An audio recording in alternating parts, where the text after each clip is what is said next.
Sarap. Ate, baka naman hindi na dumating ngayon. Malay mo. Hindi naman humindi sa akin si Wilfred eh. Tsaka kilala ko yun. Mabuti yung kalooban nun. Tsaka nakawain yun. Palagi ko papayag naman siya. Tsaka sandali lang naman eh. Bago man lang sila umalis. Diba? Ano ka ba, Tristan? Huwag mo masyadong nega dyan.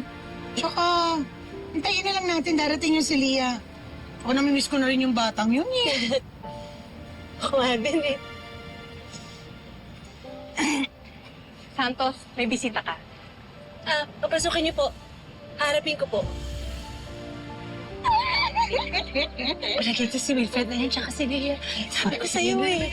Sabi ko sa'yo, papayag yun. Ay, Hindi nakakatuwa. nahahayaan na hindi ko makita yung anak ko. Ate, baka... Ano, okay ba ako? Oo, maganda. Oo naman, ate.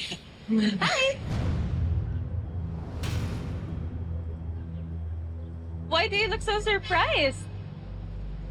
Oh, I know. Si Leah yung na-expect mo, right?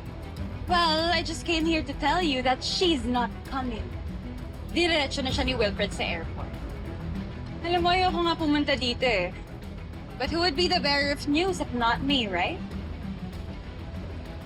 Oh, Rena, don't cry. Don't cry. Umasa ka ba talaga? Sa tingin mo ba talaga tama na bisitahin ng isang batang isang cold-blooded murderer? Lorena, maawa ka naman sa anak mo. Hindi ako mamamatay tao.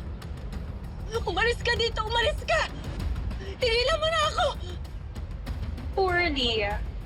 Alam mo, tinamaan talaga ng malas since birth dahil sa nanay niyang kriminal. Or, can I say, mamamatay tao. Alam mo ikaw, umaapuso ka ng iba. Ano ka lang? Ano ka lang? Ano?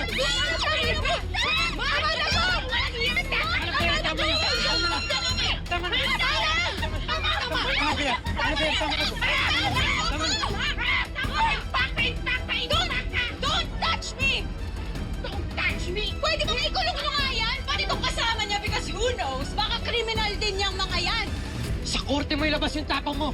Dahil kapag napatunayan namin inosente si ate, ikaw ang ipapakulong namin! Talaga ba? On what ground? Huh? Speechless! Because you're clueless. You know what? I'm not surprised kung hanggang dito lang kayo matapang. Dahil sigurado ko, titiklop kayo sa korte. Kaya ikaw, Lorena, maghanda ka na, ha? Maghanda ka na, prepare for war. Dahil hindi mo kakayanin kung ano yung hinanda ng prosecution against you.